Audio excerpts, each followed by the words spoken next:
গতকাল 12 ঘন্টা আগে আমাদেরকে নুরুলদা ফোন করে বলে যে একটা ক্যাম্প করতে হবে, ব্লাড ব্যাংক মানে একদম রক্তশূন্য, সেই জন্য আমরা তড়িঘড়ি একটা ক্যাম্প করার চেষ্টা করেছি। আমাদেরকে বিশেষভাবে সহযোগিতা করছে সব দিক থেকে rotary club of Bolpur Santiniketan এবং আমাদের বোলপুর ব্লাড ব্যাংকে মানে অসংখ্য ধন্যবাদ জানাই, কারণ এই মুহূর্তে আমাদের বেডে ক্যাম্প করার মতো সিচুয়েশান ছিল না এত তাড়াতাড়ি।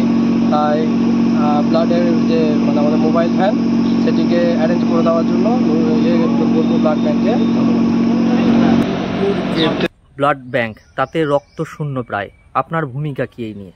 দেখুন, বোলপুরে লাস্ট আমরা শিবির করেছি আমাদের West Bengal voluntary blood donation society এবং বীরভূম ভলেন্টারি ব্লাড ডোনেশনের তত্ত্বাবধানে বিপুলদার চায়ের দোকানে দুবরাজপুরে। তারপর থেকে 19 তারিখের পর থেকে কিন্তু আর কোনো শিবির হয়নি। এমতো অবস্থায় অর্গানাইজাররা বারবার ক্যাম্প বুক করছে, ক্যাম্প ক্যান্সেল করছে। এর মূল কারণ হচ্ছে লোকসভা ভোটের এই রাজনৈতিক অস্থিরতা, তার পাশাপাশি অতি গরম। এই কথা চিন্তাভাবনা করে আমরা খুব চেষ্টা করছিলাম, প্রাথমিকভাবে সোশ্যাল মিডিয়াতে আবেদন জানিয়েছিলাম।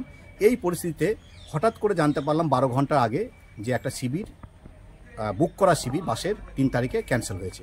তো সেই শিবিরটা যাতে ক্যান্সেল হয়ে না যায় সেই বাসটা নিয়ে আমরা অনুরোধ করেছিলাম লাভপুরে হৈমন্তিক ফাউন্ডেশনকে, এবং সেখানে আমাদের সদস্য সংগঠন হৈমন্তিক ফাউন্ডেশন, তার যে কর্ণধার মাননীয় যেটা আমাদের প্রাক্তন শিক্ষক, প্রধান শিক্ষক বিশুবাবু আছেন, তার পাশাপাশি শঙ্কচুর ঘোষ, তারা আমাদেরকে কথা দিয়েছিলেন যে 12 ঘন্টার নোটিশেই ওরা একটা শিবির করবে। এ ব্যাপারে এগিয়ে এসছে আমাদের rotary club of Bolpur Santiniketan. As a rotarian হিসেবে আমি তাদেরকে সেই সাপোর্টটা দিতে পেরেছি এবং West Bengal voluntary blood donation সোসাইটির তত্ত্বাবধানে